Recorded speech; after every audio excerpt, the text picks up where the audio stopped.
Tava falando com uma amiga esses dias que o perfeccionismo talvez seja a minha principal forma de procrastinação. Eu decidi trazer esse vídeo pro canal pra gente conversar sobre como isso pode ser um grande bloqueio para profissionais criativos e como que eu tô conseguindo, de pouquinho em pouquinho, passar por cima desse obstáculo. Se você não me conhece, meu nome é Matheus Fasting, eu trabalho há mais de 10 anos ajudando empresas, criadores de conteúdo e marcas a serem mais criativas e viverem de criatividade. Se você não me conhece, se inscreve aqui no canal, dá um joinha no vídeo e compartilha ele com quem pode se interessar. Eu tô começando no YouTube agora, então seu engajamento é bastante importante para mim nesse início de jornada. Bom, perfeccionismo. Eu acho que quem é criativo, não todos, obviamente, mas muitos criativos vão se identificar com o que eu tô falando. Eu sempre tenho na minha cabeça uma pressão muito grande por executar com maestria o que eu tô fazendo, independente do que eu tô fazendo, assim. Quando eu era mais jovem, isso era ainda mais forte. Eu não conseguia sair da minha cabeça e colocar algumas ideias em prática, porque eu sabia que elas nunca estariam tão perfeitas na execução do que quando elas estariam na minha cabeça. E até eu entender que isso era uma ferramenta de procrastinação do meu cérebro, demorou anos e anos e anos e anos. Acho que quem é criativo tem um certo medo barra desejo da exposição.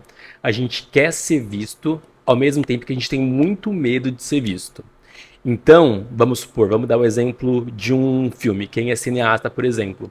Eu já conversei com muitos cineastas que têm uma ideia de um filme que nem é tão complexo de ser feito assim, mas eles têm muito receio de colocar a mão na massa, de fazer um piloto com menos orçamento, por exemplo, só para colocar aquela ideia em prática, porque na cabeça deles tem que ter um cenário X, tem que ter um orçamento Y e com uma equipe tal.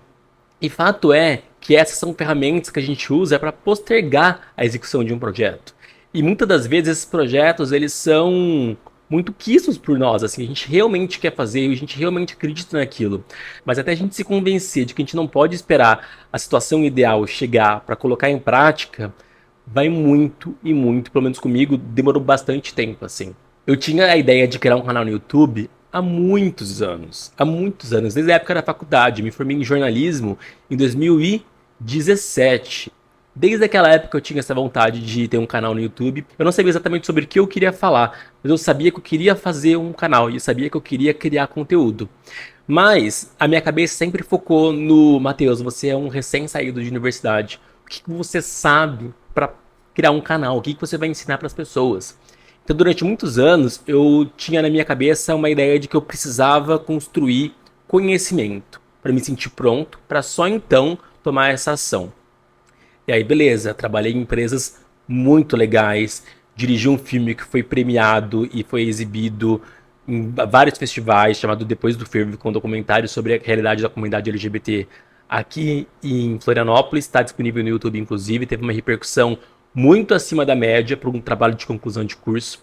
Eu trabalhei em empresas muito fodas, como RD Station, Dia TV, Me Poupe, o canal da Natália Arcuri, trabalhei no Grupo Boticário, hoje eu trabalho na Globo, na NSC, que é afiliada da Globo aqui em Santa Catarina. Desenvolvi projetos muito legais ao longo desse trajeto, sabe? A minha carreira foi marcada por projetos muito bacanas. E eu fiz de tudo um pouco ao longo dessa trajetória. Eu fui desde editor de vídeo, até designer, até roteirista, até diretor de filme, já fui produtor, já fiz de tudo um pouco assim. E chegando agora nos 30, né? Eu já fiz 31, mas agora no meu último aniversário, penúltimo aniversário de 30 anos, eu fui fazer um balanço da minha vida e comecei a perceber que, poxa, eu acumulei bastante conhecimento ao longo desses últimos anos. Eu basicamente trabalhei em todas as empresas que eu queria trabalhar. Se eu fosse conversar com o Matheus, assim, saído da universidade há alguns anos, e eu contasse para ele as empresas que eu trabalhei, os projetos que eu fiz, ele ia falar assim: caraca, que foda! Nossa, você já fez tudo isso. E ao mesmo tempo, com 30 anos, olhando para trás, eu falei assim, poxa, eu já fiz muita coisa. Mas ainda assim, eu não me sentia pronto. É engraçado isso, né? Porque para minha versão de 2017, hoje eu estaria mais do que pronto para fazer as coisas. Mas pro meu presente eu não estava pronto ainda.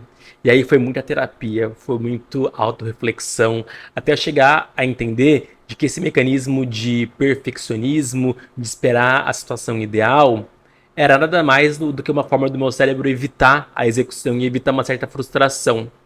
Até eu entender que o medo da frustração não poderia me paralisar, demorou anos e anos e anos. Para eu criar esse canal no YouTube, por exemplo, eu só consegui de fato começar a fazer depois de muitas crises existenciais, não por conta desse canal, mas falando na vida como um todo, mas principalmente quando eu comecei a me distanciar do resultado, de pensar que tipo, foda-se se 50 pessoas vão me assistir.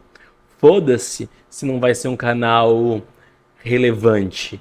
O importante é eu fazer porque eu gosto, porque eu tô curtindo fazer. E modéstia à parte, eu me comunico muito bem, eu sei editar. E eu converso muito bem, eu acho que eu tenho uma oratória muito boa, eu sou bastante articulado. Então, esses vídeos que eu tô gravando, por exemplo, estão servindo muito mais como terapia e exercício de uma vontade criativa dentro de mim do que necessariamente um objetivo mais específico de fazer sucesso e não sei o que, ganhar dinheiro com isso. Não, eu tô fazendo porque eu gosto de fazer. A partir do momento que eu desvinculei essa minha necessidade de reconhecimento, essa minha necessidade de ver resultado imediato, parece que eu diminuí a pressão e o perfeccionismo foi com ela. Eu sei que eu vou colocar vídeos no canal que ninguém vai ver, vídeos que eu não vou me orgulhar de ter feito algum dia, mas pelo menos eu tô fazendo. É aquela máxima de feito é melhor do que perfeito. Então, eu queria trazer esse relato aqui para compartilhar com vocês, porque eu sei que essa é uma crise de muito criativo, assim, dele que tá com um projeto na cabeça muito forte há anos e não executa justamente porque tem medo de não dar certo, medo de se frustrar, medo de não gostar do resultado. E o meu conselho é faça. O máximo que vai acontecer é você ter feito alguma coisa legal que você gostava, sabe? Então, é isso, criativos. Sejam mais corajosos e menos perfeccionistas. Eu acho que é essa a mensagem. Quanto mais perfeccionismo e mais execução, melhor é para nosso próprio ego, assim, e para nossa própria realização pessoal. É isso. Se você se identificou com esse conteúdo, se inscreve aqui, me dá uma ajuda, eu tô começando no YouTube, então vai ser bastante importante ouvir de vocês o que vocês estão achando dos meus conteúdos. E é isso. Até semana que vem. Tchau.